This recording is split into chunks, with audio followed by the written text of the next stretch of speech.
Alors d'autres indiscrétions ont fuité concernant un éventuel salaire d'Hamilton, un éventuel énorme salaire d'Hamilton, mais il n'y aurait pas que le salaire, parce il voudrait développer son truc Mission 44 chez Ferrari aussi. Donc, nanana, nanana. Alors, qu'est-ce qui est dit? Le cours de la bourse de Ferrari a augmenté, ok. C'était la déception du contrat actuel d'Hamilton avec Mercedes. Pourtant, le débat était long dans le conseil d'administration du constructeur allemand, mais la qualité d'ambassadeur jusqu'en 2035 proposée par le septuple champion a été refusée.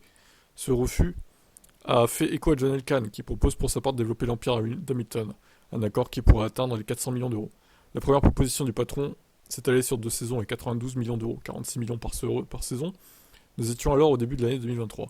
Hamilton a poliment refusé, indiquant qu'il ne souhaitait pas uniquement un contrat de pilote, mais plusieurs accords pour assurer l'avenir de sa fondation, Mission 44.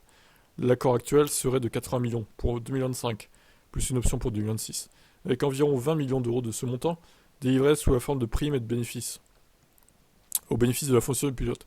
L'autre partie de l'accord avec Ferrari concerne l'après.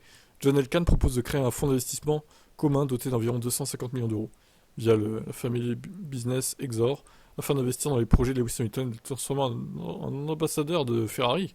Du coup, waouh. Alors Leclerc appréciera du coup. Donc ils veulent faire de Lewis l'ambassadeur de Ferrari. Bah, c'est assez particulier quand même, mais bon. Comme quoi, pour une question d'argent, tout peut aller très vite hein, dans le monde. Hein. Que ce soit en F1 ou ailleurs d'ailleurs. On peut changer son fusil d'épaule assez rapidement. Bon, bah voilà, écoutez, Lewis Hamilton va devenir une figure de Ferrari maintenant, après être devenu une figure de Mercedes. Certains parleront de trahison, peut-être. Après, c'est vrai que c'est assez particulier, mais bon, en même temps, pourquoi Mercedes aussi, après avoir lancé sa carrière, lui refuse le truc d'ambassadeur là Pourquoi en fait quelle est la raison derrière ça? Si c'est vrai, et je pense que ça l'est, mais pourquoi il refuse à Lewis d'être ambassadeur de Mercedes? Ça n'a aucun sens.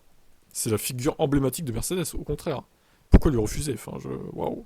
C'est bizarre, c'est une trahison ça aussi, pour le coup. Qu'est-ce que vous en pensez de tout ça? Ciao.